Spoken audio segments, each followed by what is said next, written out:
एक बड़ा इंटरेस्टिंग सवाल आया है. कहती हैं, sharing a post with you emphasizing by giving real-time issues that women must be financially independent before getting married. I got really anxious after reading all that realistic points mentioned in that post in favor of financial independence. I want to know the answer for that. I will be really grateful for that. इन्होंने एक post पढ़ी है, वैसे post मज़े की है, मैंने भी पढ़ी यार, बड़ी लंबी सारी पोस्ट है, डिस्क्रिप्शन में मैं इंशाल्लाह डाल दूंगी. और पोस्ट के मुताबिक ये है कि ख़वातीन को जो है फाइनेंशियली स्टेबल होना चाहिए, इंडिपेंडेंट होना चाहिए. उसके लिए उन्होंने कई पॉइंट जिक्र किए हैं जो मैं मुख्तसर आपके सामने जिक्र करती जाती हूँ, और उसके बाद वो मेरे से इसके बारे में आप राय लेना चाहती हैं. Do not marry empty handed. ठीक है, इससे पहले कुछ कर ले. ठीक है, आपके हाथ में कुछ ना कुछ होना चाहिए, कोई फाइनेंशियल स्टेप होना चाहिए, उसके बाद शादी करें. Do not marry empty headed. ठीक है, तालीम होनी चाहिए, क्वालिफिकेशन होनी चाहिए, डिग्री होनी चाहिए. Do not marry into a culture that you do not understand. ऐसे लोगों में शादी ना करें जिनके बारे में आप जानते ही नहीं है, जिसकी आपको पता ही नहीं है. अपने जैसे लोगों में शादी करें. Do not give birth to the number of children you can not take care of. उतने ही बच्चे पैदा करें जितने आप संभाल सके. Do not love without your glasses on. बंदा देख के मोहब्बत करें, ब्लाइंड लव नहीं करें. ग्लासेस ऑन का मतलब ये कि ब्लाइंड लव नहीं करें. फिर उन्होंने कहा है कि do not blame anyone for your choices. ये आपकी शादी की चॉइस आप ही की है, किसी और को इसके बारे में ये ना कहिएगा कि अम्मा ने कर दी, अब्बा ने कर दी, या जो हस्बैंड हैं उन्होंने मुझे कोक्स कर लिया इनटू दिस मैरिज तो मैंने शादी कर ली. अच्छा जी, तो बात यह है कि यानी कहने का मतलब कि अपना डिसीजन खुद करें. Do not leave God out of every step you take. और अल्लाह को भूल ना जाए, यानी अल्लाह से दुआ करते रहें, अल्लाह पे ट्रस्ट करते रहें. Do not borrow to marry. और शादी करने के लिए किसी से पैसे नहीं लीजिएगा. चलिए कि आपका वही वाला पॉइंट एम्फसाइज हो गया जो आपने शुरू में कहा था कि फाइनेंशियल इंडिपेंडेंस के बगैर शादी नहीं करनी है. Do not move into a house you and your husband can not पे फॉर. उस घर में ना जाके रहें जिसमें आपके और आपके हस्बैंड रह नहीं सकते. अब इस पर आप मेरा तबसरा जानना चाहती हैं. बातें तो बड़ी कमाल की हैं, लेकिन क्या ये बातें पॉसिबल भी हैं कि नहीं? एक बंदा इंडिपेंडेंट भी है, उसके पास अपना घर भी होना चाहिए, या कम से कम इतने पैसे होने चाहिए कि उस घर का किराया भी दे सके. बच्चे इतने हों जिनको आप कंट्रोल कर सकें, जिनकी आप केयर कर सकें, financially, emotionally, physically, health wise etcetera. और हाँ, ऐसे कल्चर में भी शादी नहीं करनी जिसकी आपको समझ नहीं आ रही. आप यूं करके अपनी चॉइसेस को बहुत लिमिटेड कर रही हैं.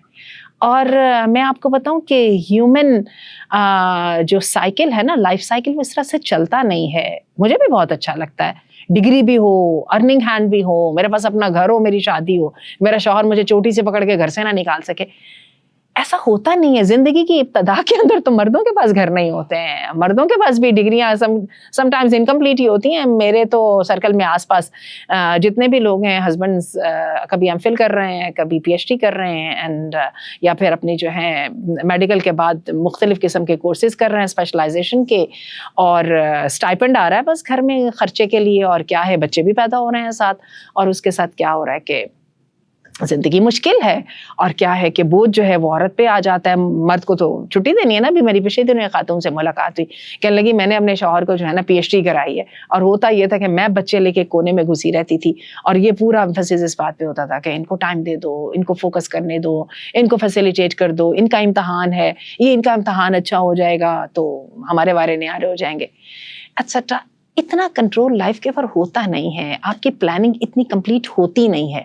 और अब मैं आपको अल्लाह ताला की तरफ से एक बात बताऊं, कई दफ़ा प्लानिंग इतनी कंप्लीट हो भी जाए ना, तो आजमाइश वहाँ से आ जाती है जहाँ पे आप तसव्वुर भी नहीं कर सकते. अल्लाह ताला रहम करे, अल्लाह ताला आपको किसी सेहत का मसला ना डाले, अल्लाह ताला किसी जंग का मसला ना डाल दे, अल्लाह माफ़ करे कि किसी भी किस्म की ऐसी आजमाइश ना आ जाए. तो ये ठीक है, मोटी मोटी तैयारी करनी चाहिए. मैं बिल्कुल भी ये नहीं कहती, इन बातों को मैं निगेट नहीं करती. इन बातों की अहमियत है, हुस्न की भी अहमियत है, अकल की भी अहमियत है, डिग्री की भी अहमियत है. और अबव ऑल एक कॉन्फिडेंट औरत की, और एक जो है औरत जिसको इमोशनली इंटेलिजेंट आप कह लें, और आप ये कह लें एक औरत जिसके पास कुछ वैल्यूज़ हैं, something to think about and something to adhere to, उसकी वैल्यूज़ हैं. जाहिर है वो औरत या वो लाइफ पार्टनर वाइस वर्सा भी हो सकता है. اس کی بالکل اہمیت ہوگی. لیکن اگر آپ نے اس کو ڈگریوں کے ساتھ اور ڈیجٹس میں جو سیلریز ہوتی ہیں ان کے ساتھ اگر آپ نے ناپنا شروع کر دیا تو مسئلہ بہت گڑبڑ ہو جائے گا. تو why shouldn't we go for something that prophet صلی اللہ علیہ وسلم ہیز آلریڈی ٹولڈ اس کہ شادی کی جاتی ہے ایک عورت سے, اور یہ وائس ورثہ بھی ہے, اس کے حسن کی وجہ سے, اس کے خاندان کی وجہ سے, اس کے مال کی وجہ سے. ٹھیک ہے, تو تم کیا کرو, اور ایک اس کے دین کی وجہ سے, فَذْفِرْ بِذَاتِ الدین, تم دین کی وجہ سے جو ہے نا دین کو اختیار کر لو تو تم کامیاب ہو جاؤ گے. دین آپ کو سکھاتا ہے اپنی چوائسز کی ذمہ داری لینے کی. دین آپ کو سکھاتا ہے اکاؤنٹیبلٹی کے احساس کی. اکاؤنٹیبلٹی کا احساس آپ کے اندر تقویٰ پیدا کرتا ہے. دین آپ کے قدم روکتا ہے, اور دین آپ کو سکھاتا ہے کہ حالات فیوریبل نہیں بھی ہوں گے تو جب بھی میں نے وہی کرنا ہے جو کہ رائٹ تھنگ ہے. تو دیکھ لیجیے, اور دین آپ کو سکھاتا ہے ان ویلیوز کے ساتھ اٹکے رہنے کی, جن ویلیوز کو آپ فوری طور پہ کہتے ہیں ہماری دنیاوی بزنس کی دنیا میں کہتے ہیں کہ نیکی کر تو دریا میں ڈالے جس کا کوئی فائدہ نہیں ہے.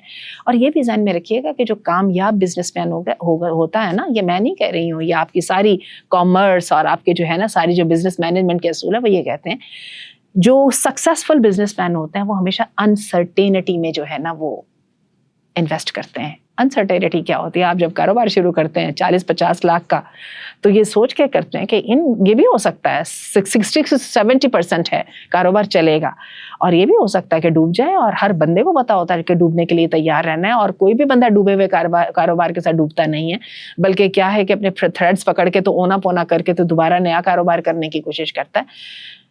تو ایک مسلمان بھی اپنی زندگی کی جو انویسٹمنٹ کرتا ہے وہ سب سے پہلے اللہ کی رضا کے لیے کرتا ہے. جنت سے بڑھ کے کوئی انسینٹو نہیں ہے, اللہ کی رضا سے بڑھ کے کوئی انسینٹو نہیں ہے, اور معاملات اللہ نے اپنے فضل کے ساتھ اور رحمت کے ساتھ درست کرنے ہوتے ہیں. یہ میں بالکل نہیں کہہ رہی ہوں, اس کو بالکل اس معاملے میں نہ لیجیے گا کہ خاموشی سے بیٹھ جاؤ اور انتظار کرو کہ میرا بھی پیٹ بھر جائے گا جیسے پرندوں کے پیٹ بھرتے ہیں. نہ, میں بالکل وہ بات نہیں کہہ رہی ہوں.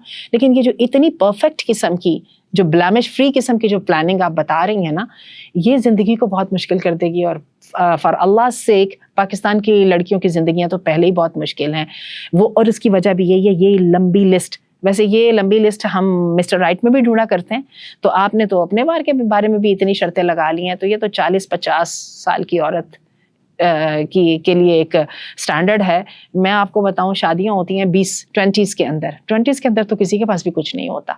یہ تو جا کے اسٹیبل کاروبار, بنے بنائے گھر, یہ تو جا کے 30-35, وہ بھی آپ اگر چائنا کی اور جو ہے نا ساؤتھ کوریا کی انڈسٹریلائز دنیا میں چلے جائیں تو وہاں پہ آپ کو شاید مل جائیں گے.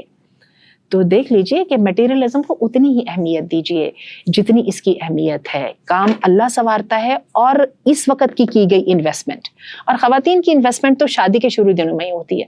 اور میں آپ کو بتاؤں وہ جو 3-4 بچے پیدا کر کے سسرال اور شوہر کے سامنے ذلیل ہو کے اپنا آپ ایک دفعہ کھو بیٹھتی ہیں نا, در حقیقت وہی ان کی انویسٹمنٹ ہوتی ہے جو ودن 3 to 4 years ذرا بچے بڑے ہونے لگ جاتے ہیں تو ایک دم برگوبار لانے شروع ہو جاتی ہے.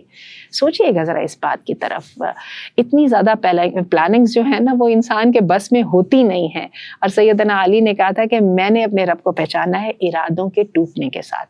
اسی پر میں اپنی بات کو ختم کرتی ہوں, اور آئیے دعائے استخارہ کی طرف توجہ کر دیں کہ اللہ اگر یہ اچھا ہے میرے لیے, ٹھیک ہے, تو مجھے اس کو میرا مقدر کر دے اور اس میں برکت ڈال دے, اور اگر نہیں اچھا تو اس سے بہتر دے دے اور مجھے اس پہ راضی کر دے.